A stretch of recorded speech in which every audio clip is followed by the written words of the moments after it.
Meredam kegelapan. Mengelompokkan sesuatu berdasarkan gelap terang, maupun baik dan buruk, merupakan aktivitas alami dari logika atau pikiran kita. Inilah ego yang sedang bekerja untuk melekatkan dirinya dengan salah satu sisi. Kita memberikan label kepada diri kita sebagai pembawa cahaya dengan cara menghakimi orang-orang yang tidak sepaham dengan kita sebagai kegelapan dan sebaliknya. Sadarkah kita bahwa semasih kita berada di satu sisi, maka kita tidak berada pada frekuensi yang netral, di mana kita masih berada di bawah kendali ego yang selalu ingin menjadi paling benar.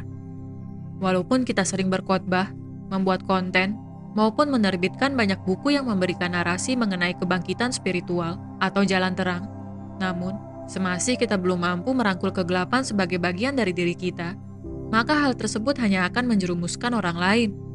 Kemudian, akan timbul pertanyaan, jika kita ingin menuntun orang lain untuk mengikuti jalan cahaya, apa yang perlu kita lakukan? Apakah mengkonfrontasi kegelapan bukanlah jalan yang dilakukan oleh seorang ksatria?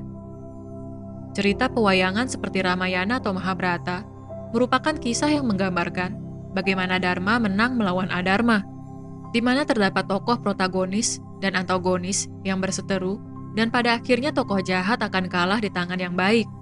Pernahkah kita bertanya kepada diri kita, bagaimana jika kisah-kisah tersebut sesungguhnya ingin menyampaikan pesan bahwa kegelapan dan cahaya sesungguhnya adalah dua sisi dari koin yang sama, di mana pada diri manusia, sisi gelap dan terang ada, untuk disadari dan kemudian dilampaui.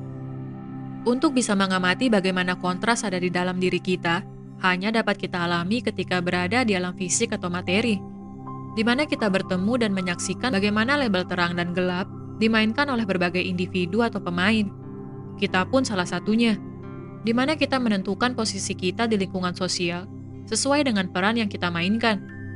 Saat kita berinteraksi atau bertukar energi dengan individu lain, intelek atau ego kita akan bekerja secara otomatis, di mana penghakiman terjadi.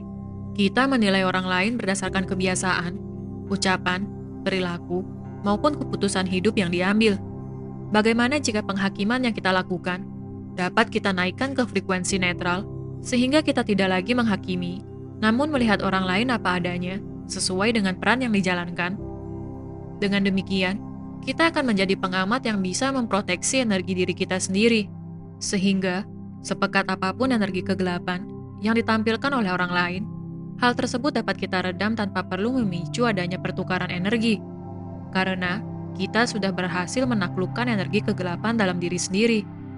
Hal ini hanya dapat kita lakukan dengan berlatih di kehidupan sehari-hari. Kita amati bagaimana orang-orang di sekitar kita mengekspresikan energi mental dan emosionalnya melalui ucapan dan perilaku. Dengan demikian, kita akan dapat mengetahui bagaimana kondisi alam batin mereka.